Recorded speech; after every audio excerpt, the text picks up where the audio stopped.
So yes, basically I do get aim assist because it is a controller. I have the Xbox controller right here.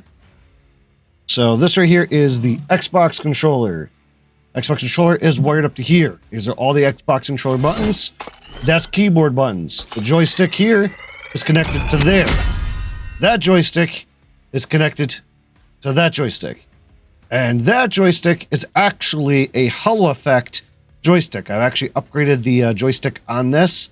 That's a Holo Effect. That's a potentiometer, standard potentiometer. I have not upgraded this yet. I'm going to in my next update on it once I update the controller, because I got a 3D print. I want to make a new shroud that holds the wire in place, because I don't like how this wire like moves around so much. So I'm going to have that locked in place. I'm going to put an insert in here and then lock this wire in place so that it doesn't move around. As you can see inside there, I connected all the wires to the wires, and the wires all run here. And you can see inside here, there's all the wires just kind of connected to all the different buttons here.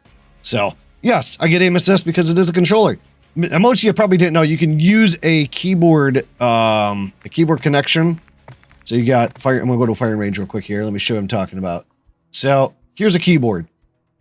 So let's pick a gun. Okay. So I can jump. WASD walk, like a standard keyboard. But as you can see, that's a keyboard. Now I go over to analog controller, joystick. You can see how I have analog control joysticks. And then this is set up as keyboard, jump, crouch, prone. And then you have counterclockwise seat swap. That's how these controllers function and work, if you're curious of that.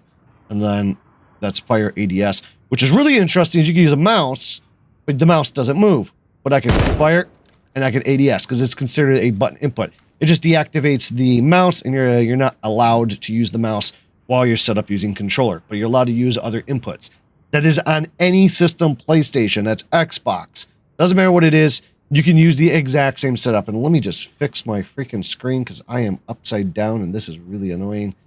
Give me a second to fix that. Flip, transform, 180 rotation, select that, transition, rotate. Now I am now in the correct rotation. Okay, cool.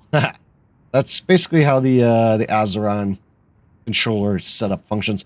And basically, I right now don't even have the Azeron software installed on my computer right now. I'm just using the keyboard inputs that I pre-programmed set up on it, just like what you have to do on Xbox or PlayStation. You program this ahead of time, and you set up just like a keyboard. Set what buttons you want to set, saves it on the internal memory, and that's the setup for what it is for keyboard, because I'm going to use it as a keyboard input.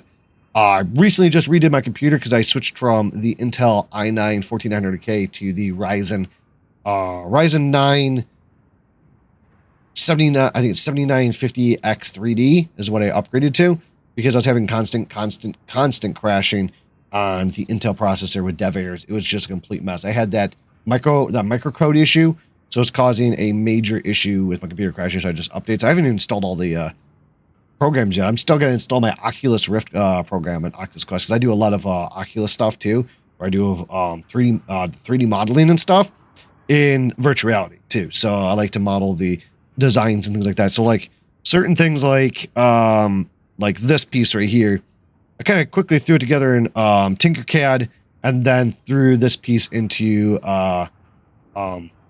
Adobe Medium, and then was able to hand mold it from there. So a lot of the pieces look like it's like made out of Play-Doh or clay, basically. But that's kind of how I designed some of the stuff. So like even this palm rester here, I molded it a base design, and then kind of molded it like it was clay, and designed the rest of the device using the 3D model. It's modeling. It's kind of like you get to do 3D structures, and then you can use like clay, and it's like you're molding stuff with clay, and you're gonna push it around and mold it and stuff like that. It's really cool. But that's what I set up. I gotta finish a couple of the setups on this. But yeah, you get aim assist. You do get the rotational aim assist. I don't know if it will show you in here.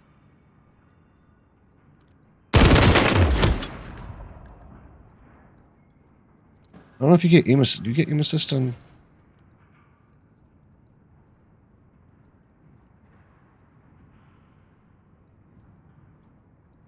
Kind of. It like slows down a little bit, I think.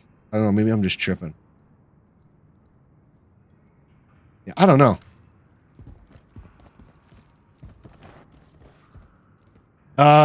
You can use the Azeron by itself as a controller. So previously on PC, you can only do this on PC. So the Azeron itself does emulate this joystick right here. This joystick right here is set up to emulate as an Xbox controller. So when I connect it to my PC, I have to connect the Xbox controller first. So it's controller 1. This ends up being controller 2, but it only sets it up as one joystick because there's no right joystick, unless you could do 2 Azerons together.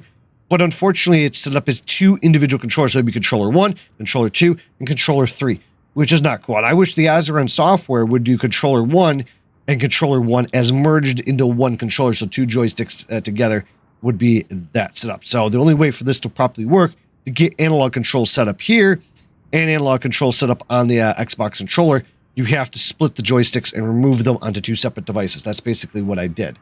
That's the best way to describe how this functions, basically. So I'm gonna make some more clips on this soon and kind of go over it and talk about it more, of how these setups and these buttons function and things like that. So make sure you hit that follow, hit that like, hit that share.